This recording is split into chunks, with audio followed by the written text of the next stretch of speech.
Kenyetta is a 4th grader in my class this year who loves to read. During many afternoon sessions, we work together on sharpening her reading skills so she can become even more advanced. Before we got started, I asked Kenyetta to fill out an interview sheet so that I could acquire some additional information about her knowledge of the reading process. After that, we brainstormed a list of skills to support and improve Kenyetta's current work ability and to make our experience as authentic as possible.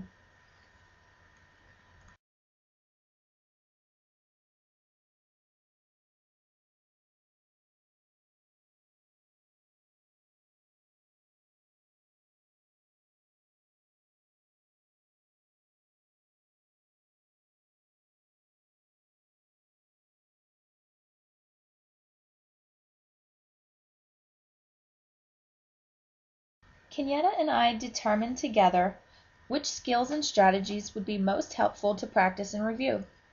After careful consideration, we agreed to incorporate activities that build upon fluency, vocabulary, visualization, summarization, and synthesizing.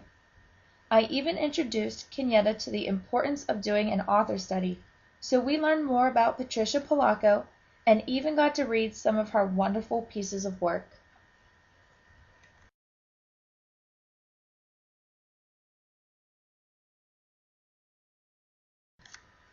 To support Kenyetta's fluency, I chose this poem for her to practice reading aloud.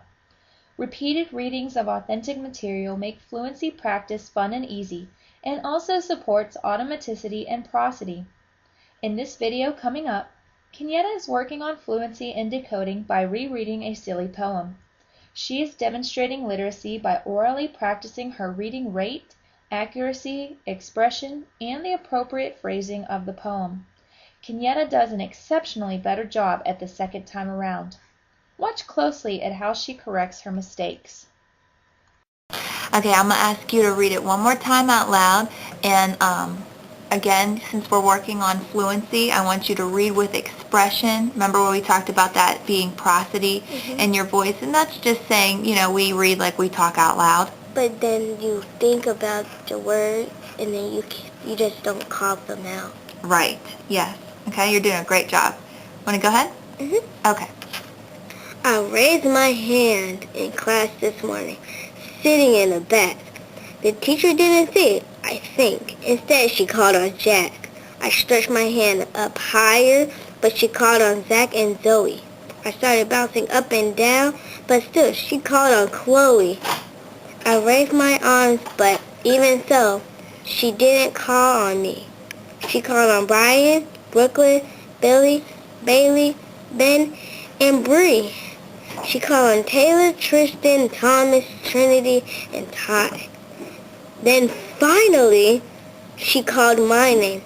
I breathed a heavy sigh.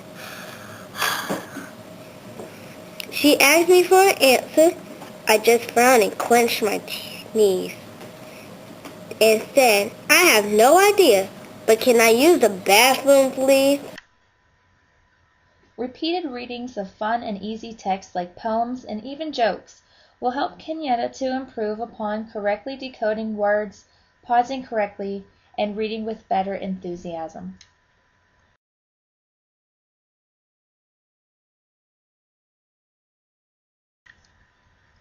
To broaden her vocabulary skills, Kenyetta worked on creating a graphic organizer that allowed her to draw a picture of the term next to its definition. By learning these new words visually, it helped her to comprehend the story better while reading. In the next video, she is reading a non-fiction informative text on sharks. Listen to the vocabulary she encounters. Most sharks have some sort of coloring that helps them blend in with their surroundings. Even sharks that live in the open ocean are colored in a way that protects them from being noticed. The upper dorsal half of their bodies near the surface of the ocean are darker than the lower ventral half. The dorsal side might be a dark shade of gray, blue, or brown. The ventral side would be a much lighter shade of gray, blue, or brown. This is called counter shading. Kenyetta was better able to make mental images of these new words, such as ventral, dorsal, barbell, and denticles, and connect their meanings to the text when reading. She has demonstrated literacy by learning new enriching content words along with their illustrations that helps aid with comprehension.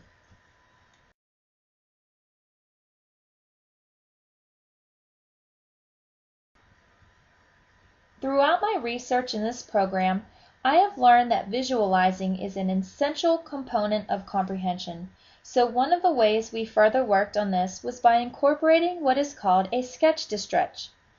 A sketch-to-stretch is a drawing that a reader creates of a few scenes that represent the plot of a story. I got this interesting idea from my instructor, Dr. Lewis, at Georgia State University, where I even had a few opportunities to create some myself. In this picture, Kenyetta is working on visualizing by creating a sketch-to-stretch of her favorite book, Chicken Sunday, by Patricia Polacco.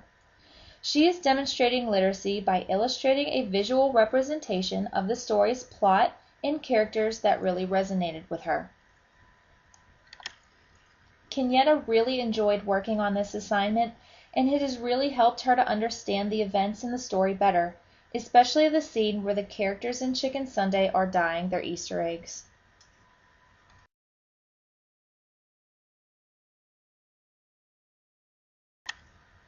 By creating a list of events in sequential order, Kenyetta is reinforcing her reading comprehension yet again. Retelling is an important reading strategy that can either be done orally or written, and we decided to have her write a list of the most important events in the story to use as an artifact of learning.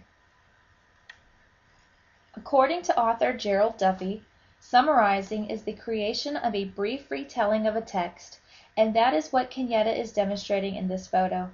Summarizing the story and writing the most important ideas onto paper in the correct chronological order helps students to monitor their reading and clarify any misconceptions they might be having.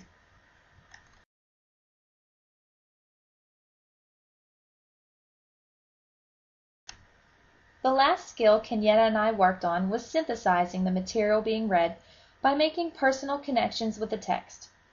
I discussed with her that when readers synthesize, they take information out of the text and then create a new idea with it. We discussed how she can do this by using her prior knowledge and personal connections with the plot of a story, and she listed this information onto a graphic organizer. Listen to Kenyetta describe how she uses connections in the story to help her better understand what she is reading. I've been synthesizing this for a graphic organizer for the book named Chicken Sunday. I already know that they eat chicken on Sundays. One connection that I made is I eat chicken on Sundays with cornbread. And when I understand the text, because I know the characters feel like they can trust each other, relax, and feel comfortable, because I feel it when I'm with my family. Encouraging Kenyetta to create a graphic organizer helped her to record personal connections she had with the characters. This activity also helped her to make new meanings with the text and understand the author's intentions better. She has done an outstanding job demonstrating literacy in this activity by using her prior knowledge and text connections in order to comprehend the author's point of view and the events in the story.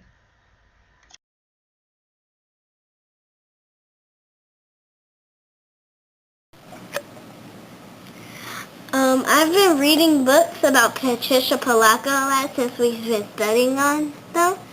And I noticed that in most of the books you have real pictures that happen in Patricia's life. To additionally encourage Kenyetta to become a lifelong reader, I decided to introduce her to the importance of author studies. Research, according to Professor Dr. Amy Flint, has shown that students who enjoy a particular author will be more likely to search and read additional books written by the same person. Kenyetta absolutely loved learning about the author Patricia Polacco and was very excited to read as many books by her as she could. Many of our reading activities used Patricia's books. I am so glad that Kenyetta enjoyed herself as we learned and reinforced many effective skills and strategies during our reading sessions. As a reading teacher, the most critical step in planning and teaching reading is utilizing consistent and authentic assessments. Because I am Kenyetta's classroom teacher, I have numerous opportunities to collect data that informs me of her strengths and weaknesses, her reading level, and which components of the reading process may need to be refined. I involved Kenyetta in this planning process because I wanted to see the areas that she wanted to improve. Essentially, this helps her to become more accountable and take charge of her own learning.